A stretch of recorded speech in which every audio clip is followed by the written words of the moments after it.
ఈ వీడియోలో మనం ప్రోమో 2లో జరిగిన విషయాల గురించి అలాగే ప్యారలల్గా లైవ్లో జరిగిన విషయాల్ని మనం డాట్ చేసి కనెక్ట్ చేసి వద్దులేండి మరీ నాసా సైంటిస్టులా కాకుండా జరిగింది ఏంటో చెప్తా, నా బుర్రకు అర్థమైంది చెప్తా. సో ఎంతమంది ప్రోమో 2 చూశారు, ప్రోమో 2 చూసిన తర్వాత ఎంతమందికి అరే మాధురి గారికి కరెక్ట్ మొగుడు శ్రీజ అని అనిపించారు వాళ్ళు బలంగా లైక్ చేయండి. అలాగే వాళ్ళిద్దరూ వచ్చిన తర్వాత లైవ్లో చెప్తున్నా, ప్రోమోలో లేదు, ఏంద్రా దివ్య మరీ ఓవర్ యాక్షన్ చేస్తుంది, అసలు ఏంటి కదా ఎంతమందికి అలా అనిపించింది నేను చెప్తే ఏం జరిగిందో. అలాగే తనూజ మంచి పాయింట్ పెట్టిన మాట ఎవరికి, బర్నీకి రిగార్డింగ్ ఎమాన్యుయల్. సో మంచి మంచి కాన్వర్సేషన్ చిన్న చిన్నవి జరిగాయి ఈ 15-20 నిమిషాల్లో, అది కూడా కవర్ చేస్తా ఓకేనా. బట్ కంగారు పడొద్దు, వీడియో అయితే లెంత్ ఎక్కువైతే ఉండదు, బట్ మాట్లాడదాం. అబ్బో చాలా గొడవలు అవ్వబోతున్నాయి ఈరోజు, చాలా జాగ్రత్తగా చూడండి లైవ్. ఒకవేళ లైవ్ చూడకపోయినా నేను మంచిగా మీ టైం బొక్క పెట్టకుండా షార్ట్ అండ్ స్వీట్గా చెప్పడానికి ట్రై చేస్తాను. బీభత్సమైన గొడవలు ఉన్నాయి, బీభత్సమైన ఫిజికల్ టచ్ జరిగింది. సో ఆడియన్స్కి మళ్ళీ ఇంకోసారి చెప్తున్నాను, భరణి గారు మోస్ట్లీ ఉండకపోవచ్చు, ఎందుకంటే ఆయనకి హాస్పిటల్లో ఉన్నారు, ట్రీట్మెంట్ జరుగుతుంది, రిప్స్ దగ్గర గట్టిగా తగిలే ఒక టాస్క్ నిన్న అయిపోయింది. ఆ టాస్క్లో చాలా సివియర్ ఇంజరీ అయింది. సో అది మ్యాటరు. బట్ ప్రాసెస్ ఒకసారి ఎక్స్ప్లెయిన్ చేస్తాను, అందరికీ ఏంటో తెలియదు కదా. సో ఈ బ్యాక్ అండ్ ఫోర్త్ మాట్లాడితే అర్థం కాదు, క్లియర్గా నీట్గా ఓ స్టోరీలా ఎక్స్ప్లెయిన్ చేస్తా. సో మీరు చేయాల్సింది లైక్ చేయాలి, కుదిరితే హైప్ చేయండి, సబ్స్క్రైబ్ ఈజ్ వెరీ ఇంపార్టెంట్. 60,000 అయింది, 70,000కి వెళ్దాం, మొదలు పెడదాం. ఇంకా welcome to my reviews, Mera NAM Pawan high. So ప్రక్రియ ఏందిరా అంటే, నేను లైవ్ ప్రోమో రెండు కలిపి చెప్తున్నాను. ప్రాసెస్ ఏందిరా అంటే, వీళ్ళు రీఎంట్రీ ఇద్దరు ఇచ్చారంట. ఆ రీఎంట్రీ ఇద్దరు శ్రీజ భరణి వస్తారు. ఆ రీఎంట్రీ ఇద్దరిని డిసైడ్ చేసింది మన అర్జునుడు డిసైడ్ చేశాడు. ఓకే గుర్తుపెట్టుకోండి, అర్జునుడు ఎందుకు డిసైడ్ చేశాడంట, వాళ్ళ ప్రీవియస్ గేము, వాళ్ళు వచ్చి పెట్టిన నామినేషన్ పాయింట్లు, వాళ్ళ మాట తీరు, వాళ్ళు ఇక్కడ బాండ్తో ఉన్న వాళ్ళని కదిలించే తీరు, అబ్బో అర్జునుడిని బాగా ఇంప్రెస్ చేసిందంట. సో అర్జునుడు మనకి రణరంగంలోకి వీళ్ళిద్దరిని దింపాడంట. సో అంతే, బాగుంది సార్, బాగుంది, నిజంగానే బాగుంది అన్నట్టు మనం అనుకుని వెళ్తే, ఇంకా వాళ్ళ ఇష్టం, వాళ్ళు సింపుల్గా సెలబ్రిటీలో ఒకరు కామనర్లో ఒకరు పెడదామని ఫిక్స్ అయ్యారు, దానికి ఏదో సొల్లంతాను. ఓకే యాక్సెప్టెడ్ సార్, అర్జున్నా sir accepted. So Sreeja Bharani అలా వస్తారు, వచ్చాక పిల్లలందరూ ఎక్సైట్ అవుతారు. తర్వాత అప్పుడు మళ్ళీ అనౌన్స్మెంట్ ఇస్తారన్నమాట. ఏంటంటే ఈ సుల్లంతా చెప్పేసి వీళ్ళిద్దరిలో ఒకలే పర్మనెంట్ హౌస్మేట్ అవుతారు. ఆ ప్రక్రియ ఎలా ఉంటుందో ఇంకా తెలియదు. బట్ బ్యాక్ ఎండ్లో మాధురి గారు మాత్రం మంచిగా ఓటింగ్ సెట్ చేసేస్తున్నారు అనమాట. పొలిటికల్ బ్యాక్గ్రౌండ్, లైక్ మన భరణి అన్ని నుంచుదాం శ్రీజని తగిలేద్దని చెప్పి, అది అవ్వదమ్మా, ఆ మ్యాటర్ అర్థం కావట్లేదు అక్కకి. ఈ రోజుకి ఈ టైంకి లైవ్లో అర్థమైపోయి ఉంటుంది. సో అలాగా వాళ్ళిద్దరు వచ్చారు. వాళ్ళిద్దరూ వచ్చిన తర్వాత ఆ టాస్క్ పెట్టారు. ఆ టాస్క్ అది ఆ మిర్రర్ టాస్క్, రియాలిటీ చెక్ అన్నారు కదా. సో అండ్ వీళ్ళు వచ్చి నిన్న వీళ్ళ గురించి చెప్పారు కదా, మరి వాళ్ళు వచ్చి వీళ్ళ గురించి చెప్పాలి కదా. సో గొడవలు అవ్వాలి కదా, గొడవలు అవ్వకపోతే అర్జున్ హ్యాపీ కాదు మాట. అర్జున్ మారారు సార్. సో ఆ టాస్క్ పెట్టారు. ఆ టాస్క్ ఇంకా లైవ్లో స్టార్ట్ అవ్వలేదు. ఆ టాస్క్ కంటే ముందు కొన్ని జరిగాయి, అది చెప్పనా ముందు ఇది చెప్పనా. ముందు ప్రోమో చెప్తాను చూడండి, ప్రోమోది ఏం లేదు మాట్లాడడానికి, బట్ గొడవలు ఎలా స్టార్ట్ అయ్యాయి నాకు అర్థమవుతుంది. సో ప్రోమోలో ఫస్ట్ వచ్చేసరికి ఇమాన్యుయల్ వచ్చేసరికి మన శ్రీజాకి ఇస్తాడు మిర్రర్లో. ఏం రాస్తాడు, ఏదైనా గొడవలు జరిగినట్టు ఇది ఎడగబోయింది. ఎప్పుడైనా గొడవలు అయినప్పుడు ఆర్గ్యూ చేయొచ్చు, బట్ అది ప్రొలాంగ్ చేయకూడదు. ఇది మంచి మా పాయింట్. ఈ పాయింట్ శ్రీజకి అవసరమే, ఎందుకంటే శ్రీజలో బిగ్గెస్ట్ మైనస్ ప్రొలాంగ్ చేస్తూనే ఉండి ఇరిటేషన్ వచ్చేస్తుంది. ఆల్రెడీ అమ్మాయి గొంతు మైనస్. సో అలా ప్రొలాంగ్ చేయడం వల్ల ఆమె పాయింట్లో బలంగా ఉన్నా సరే హెడ్ఏక్ వచ్చేసరికి మర్చిపోతాం. సో అది కరెక్ట్ పాయింటే చెప్పాడు ఇమాన్యుయల్ అనిపించింది. ఆమె కూడా తీసుకున్నట్టున్నారు. తర్వాత డెమోన్ వచ్చేసరికి ట్రస్ట్, మీ మీద నాకు ట్రస్ట్ లేదు సార్, 3 సార్లు నేను పోయింది, మేబీ 2 సార్లు నామినేట్ చేసినట్టున్నారు, ఇంకోసారి అక్కడ బిస్కెట్ అయింది, అదే బెడ్ మీద నుంచి పడియడం, ఫస్ట్ వీక్లో నామినేట్ చేసేయడం, తర్వాత ఇంకెక్కడో నామినేట్ చేసాం. సో ట్రస్ట్ పోయింది. సో మనోడు అంటే ట్రస్ట్ నువ్వు పెట్టుకోవాలో వద్దనేది నీకే వదిలేస్తాను అన్నట్టు చెప్పాడు. సో నేను డిమాండ్ పవన్ చెప్పేది ఏంటంటే, అసలు ట్రస్ట్ నమ్మొద్దు, అసలు ట్రస్ట్ ఎందుకు పెట్టుకోవాలి, అసలు ఎవరి మీద కూడా పెట్టుకోకూడదు. బాండ్లు ఉన్నోళ్ళ దగ్గరే పొడిసేస్తున్నారు. అసలు బర్నీకి డిమాండ్కి అసలు బాండే లేనప్పుడు ఇంకా ట్రస్ట్ ఎందుకు. బట్ ఆ పాయింట్లో మనోడికి ఒక పెయిన్ ఏరియా ఉంది కదా, ఆ పెయిన్ ఏరియాని ఎక్స్ప్రెస్ చేసి అనిపించింది. నెక్స్ట్ మాధురి గారు, ఇది హైలైట్.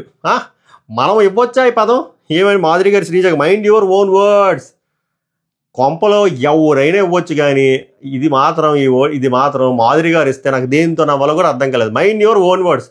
అక్క ఎన్ని వర్డ్స్ మైండ్ లేకుండా మాట్లాడింది, ఇష్టం వచ్చినట్టు ఇష్టానుసారంగా, అంటే ఆ నోటికి అదుపు ఏమీ లేదు, ఫిల్టర్లెస్ అంటారు కానీ ఇష్టం వచ్చి, అంటే ఒక యారగెంట్గా, అహంకారంతో, ఒక ఈగోతో, ఒక బలుపుతో, బయట నేను తోపు అనే ఒక అహంకారంతో మీరు మాట్లాడే తీరు ఎన్ని ఉన్నాయి. ఇష్టం వచ్చినట్టు షటప్ అన్నారు, బుర్ర లేదన్నారు, మైండ్ లేదన్నారు, క్యారెక్టర్ అసాసినేట్ చేశారు, అమ్మాయిలు పిచ్చొట్టయిపు అంటే ఊకొట్టారు, లీనియన్స్ ఇస్తుంది, గోకితే గోకించుకుంటుంది, మిలిటరీ వాడు అమ్మాయిలు గోకుతుంది. అబ్బో అబ్బా మాట్లాడుకుంటే బొచ్చులు ఉంటాయమ్మా. మనం మాట్లాడుకోవచ్చా మైండ్ యువర్ ఓన్ వర్డ్స్ గురించి? అది చెప్పక శ్రీజకి చెప్పింది. శ్రీజ ఊరుకుంటుంది, చెక్కేస్తుంది అక్కడ. నేను ఎప్పుడు నోటికి ఏమొస్తుంది అది మాట్లాడను, మీలాగా మీరు అసలు అలా మాట్లాడతారు, అది మీరు నాకు ఇవ్వడం ఏంటి అన్నట్టు మాట్లాడి, నేనైతే మీలా బిలో ద బెల్ట్ అస్సలు వెళ్ళను, మీరు వెళ్తారు అంటే అవునవును తెలుస్తుంది అంటే అవును బిలో ద బెల్ట్ ఎన్నిసార్లు వెళ్ళింది ఆమె, బెల్టే లేదు అక్కడ. సో ఇప్పుడు దీని తర్వాత పెద్ద గొడవ అవుతుంది, అది లైవ్లో చూద్దాం. సో ఈ పాయింట్ మాధురి గారు శ్రీజకి ఇవ్వడం అనేది నాకు నవ్వు వచ్చింది. వేరే వాళ్ళు ఇచ్చినా కూడా యాక్సెప్ట్ చేస్తాను, ఎందుకంటే ఒక్కొక్కసారి శ్రీజ కూడా లూజ్ అవుతుంది. సో వేరే వాళ్ళు ఇవ్వచ్చు, బట్ మాధురి గారు ఇవ్వడం వల్ల దాని మీనింగే మారిపోయింది. సో అక్కడ నాకు నవ్వు వచ్చింది. మీకు ఎంతమందికి నవ్వు వచ్చిందో, ఏడుపు వచ్చిందో, కోపం వచ్చిందో, ఫ్రస్ట్రేషన్ వచ్చిందో కామెంట్ రూపంలో తెలియచేయండి. సో ఇది జరుగుద్ది.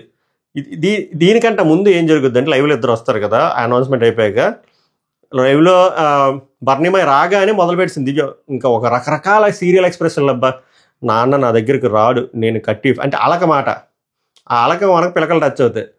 సో భరణి వచ్చి మళ్ళీ ఇప్పుడు మాట్లాడుతున్నాడు, వచ్చి మాట్లాడుతుంటే దూరం వెళ్ళిపోవడం, ఏడవడం, ఆ బెడ్రూమ్కి వెళ్ళి ఆ కుక్క బొమ్మలు సర్దీయడం, మళ్ళీ రాము వెళ్ళి కన్సోల్ చేయడం. అమ్మో చాలా ఉందమ్మా. సో నేనేమంటానంటే భరణి గారు పొరపాటున లేరు, కానీ ఒకవేళ పొరపాటున ఉంటే మళ్ళీ సేమ్ అదే రిపీట్ అవుతుంది.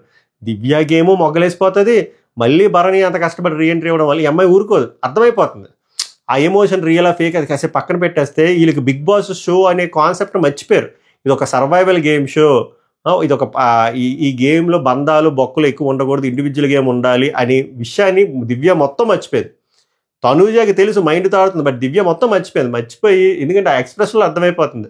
సో చాలా చాలా కష్టం. అట్లీస్ట్ బర్నీ వెళ్ళిపోవడమే మంచిది, బర్నీకి మంచిదే, దివ్యకి మంచిది అనిపించింది. ఎందుకంటే చిరాకు దొక్కుతుంది ఎదవ ఎమోషన్లు, ఇన్ని పుట్లు వచ్చాయి. అయినా అసలు అన్నీ వెళ్ళిపోవడానికి ప్రథమ మెయిన్ రీజన్లో మీ ఇద్దరు, అందులో మెయిన్ దివ్య ఫస్ట్ పెట్టపోయి ఉంటే అసలు వేరేలా ఉందిను. ఇంకా మనిషి వచ్చి ఎలా మాట్లాడుతాడు, బయటికి వెళ్ళేవన్నీ చూసి వచ్చాక అయినా కూడా మాట్లాడుతున్నాడు పాపం. అయినా స్టంట్లు, మీరు నాకు మాట్లాడలేదు, ఇది చేయలేదు, అందరినీ హక్ చేసుకున్నాను, నన్ను హక్ చేసుకోలేదు, నేను మీకోసం నేను పన్నీర్ కూర వండాను, కత్తి ఏమీ అందుకు అడగలేదు, మీరు వస్తారని నాకు తెలుసు. ఈ అమ్మా జీవితం అనిపించింది నాకు. ఆ ఓవర్ యాక్షన్ కష్టం.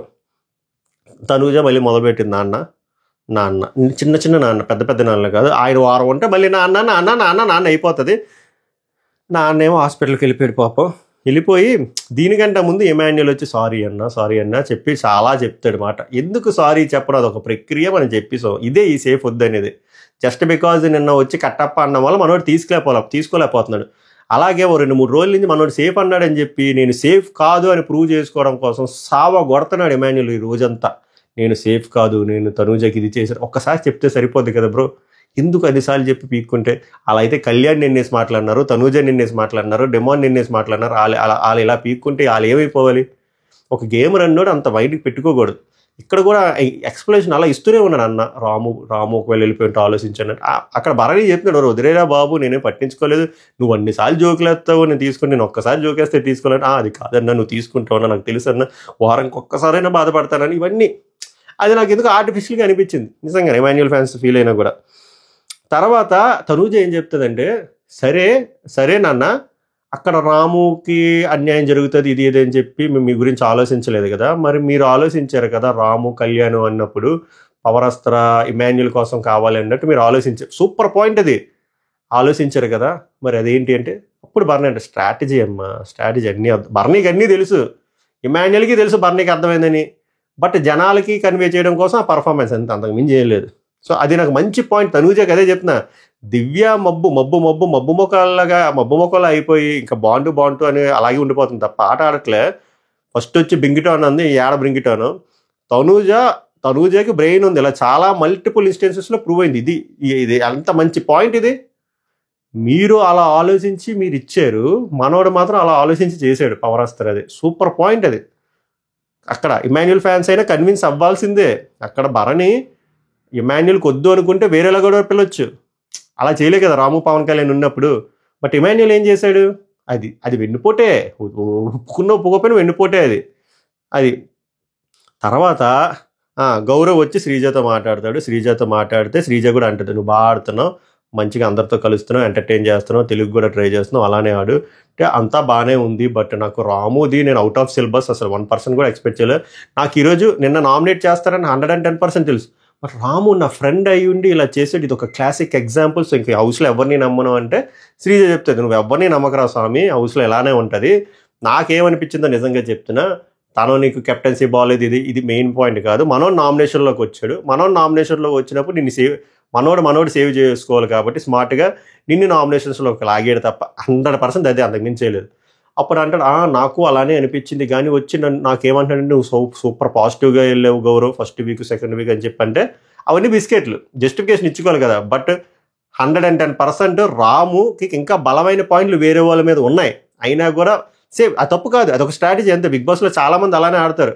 ఒక 2 ఓట్లు ఉన్నాయనుకోండి, మీకు ఏమైనా కొంచెం అనిపిస్తుంది మీ ఓట్ బ్యాంక్ తక్కువ ఉంది, వారం వెళ్ళిపోవడానికి ఛాన్స్ ఉంది అన్నప్పుడు 2 ఓట్లో ఒక్క ఓటైనా అట్లీస్ట్ మనతో ఈక్వల్గా ఓట్ బ్యాంక్ ఉన్నోళ్ళు, అంటే తక్కువగా ఉన్నోళ్ళు ఆర్ మనకంటే తక్కువ ఉన్నోళ్ళు లాగడా ట్రై చేస్తారు, ఆర్ ఇప్పుడు వరకు నామినేషన్స్లో లేని వాళ్ళని. అదొక స్ట్రాటజీ. సో దట్ మన పొజిషన్ మనం సేవ్ చేసుకోవాలి కదా. ఆ వారంకి రాము చేసింది అదే, ప్రతి ఓళ్ళు చేసింది అదే, నేను తప్పనట్లే. అది గౌరవ్కి అర్థం కావట్లే గేమ్ ప్లే. శ్రీజ పాయింట్ చెప్పింది, అది ఒకటి జరిగింది. నెక్స్ట్ ఆ గొడవని ఎంత లాగ్ చేస్తున్నారు, లాగ్ ప్రో డిమాండ్ పవన్ రితు దండం ఇప్పుడు ఇంకా నడుస్తుంది అయ్యా. ఆ బొక్కలో 130 రూపాయలు 150 రూపాయలు ఇవ్వలేదు ఆ రితు, పూర్తిగా ఇచ్చి దొబ్బిన బాగున్ను. అది ఎన్నిసార్లు మాట్లాడతారు స్వామి. ఈసారి జడ్జి దివ్య వచ్చేసి, రే బాబు మీ ఇద్దరు మీకోసం మాట్లాడుకున్నారు, అది వదిలేయండిరా, దానికి ఇష్యూ వెంటనే అర్థం కాదురా, ఏదైనా ప్రాబ్లం వస్తే అది బ్లాంక్ అయిపోతుందిరా, నువ్వు టైం ఇవ్వాలరా, నాకు నీ కన్సర్న్ అర్థమైందిరా, నువ్వేమో టైం ఇవ్వు, దానికి ఏమో అర్థం కాదు అని చెప్పి బా ఇరిటేషన్ వస్తుంది డిమాండ్ అని చెప్పి రితు అంటే, నిజంగా ఈ ఇరిటేషన్ మీకు రావట్లేదు, చూసే ఆడియన్స్కి వస్తుంది. ఆ రొట్టలో గొడవ అలాగా డిమాండ్ పవన్ కూడా అలాగ చేదస్తం వచ్చిన వాళ్ళకి అలా లాగి దుబ్బుతున్నాడు. వీళ్ళిద్దరూ వస్తున్నారంటే భయం వేస్తుంది లిటరల్గా లైవ్లో. ఇదే పాయింట్, ఇంకేం ఉండట్లే, సావ గొట్టియం. సో ఎంతమందికి అలా అనిపించిందో చెప్పండి. లైవ్లో కూడా అదే హెరాస్మెంట్ బాబాయ్, ఇంకేమైనా చేయండిరా బాబు, ఇవేంది ఇది. సో ఓవరాల్గా జరిగింది అది. సో ఇప్పుడైతే చాలా గొడవలు అవ్వబోతుంది. ఒక టాస్క్ కూడా నాకు తెలిసి నైట్ అవ్వబోతుంది, చూడండి. ఈరోజు ఎపిసోడ్ అదిరిపోతుంది, నెక్స్ట్ ప్రోమో కూడా బాగుంటుంది. ఐ హోప్ అన్నీ నేను కవర్ చేశాను అనుకుంటా, షార్ట్ అండ్ స్వీట్గా. నెక్స్ట్ వీడియోలో మిగిలిన అప్డేట్స్ కవర్ చేస్తా. అప్పటి వరకు ఈ వీడియోని ఆస్వాదించండి. Like, share, subscribe. సభకు నమస్కారం, ధన్యవాద్ హై.